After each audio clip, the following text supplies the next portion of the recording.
diumenge els veïns d'Alzira pogueren ser testigs d'un esdeveniment extraordinari, la representació de la Passió i mort de Jesucrist. Als peus de la muntanyeta de Sant Salvador començaven a concentrar-se al voltant de les 6 de la vesprada els veïns de la ciutat, per tal d'assistir a este acte, una de les novetats programades per la Cofradia del Davallament de la Creu i amb la que tracten de donar major relleu a la Setmana Santa alzirenya. Un total de 56 actors i actrius aficionats d'edat compreses entre els 7 i 70 anys, en la seva major part membres de les cofradies del Davallament, de la Santa Faç i del Nazareno, foren els encarregats d'escenificar estos últims capítols de la vida de Jesús.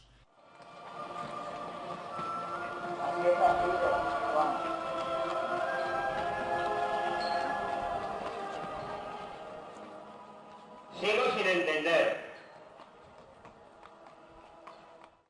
Ataviats amb vestuari d'època i cuidant fins al mínim detall, feren reviure per als presents escenes com la traïció d'un dels seus discípuls, el seu arrest a Getsemaní o el juí del Sanedrín.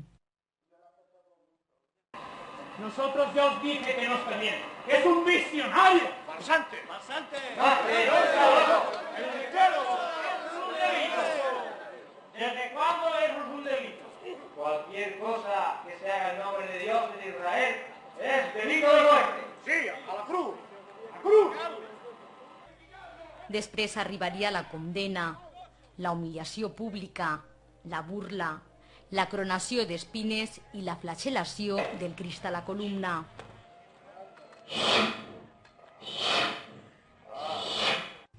El pàrroc de la Verge del Lluc, Juan Murgui, fou l'encarregat d'adaptar els textos de la Passió a esta representació al carrer. El seu coordinador parlava d'èxit en veure el resultat d'estes escenes que portaven setmanes assajant.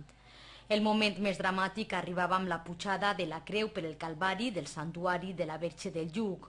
Dures escenes de la Passió amb un final que tots coneixem, la crucifixió del Senyor a la creu junt a dos lladres. ¡Venga! ¡Mirad! No tiene ni acento de hombre.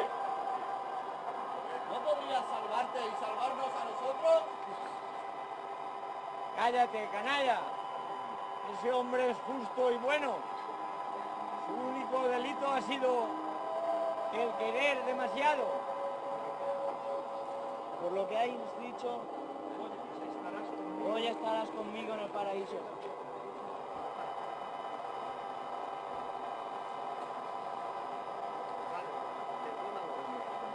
Padre, perdónalos. No saben lo que hacen. Tengo sed. La representació finalitzava amb la mort de Jesucrist, el seu davallament de la creu davant d'unes desconsolades Maria Mare i Maria Magdalena, que, ajudades per altres dones, envoltaven el seu cos amb un sudari per al seu posterior soterrament. Una completa representació que arrencà els aplaudiments de tots els presents.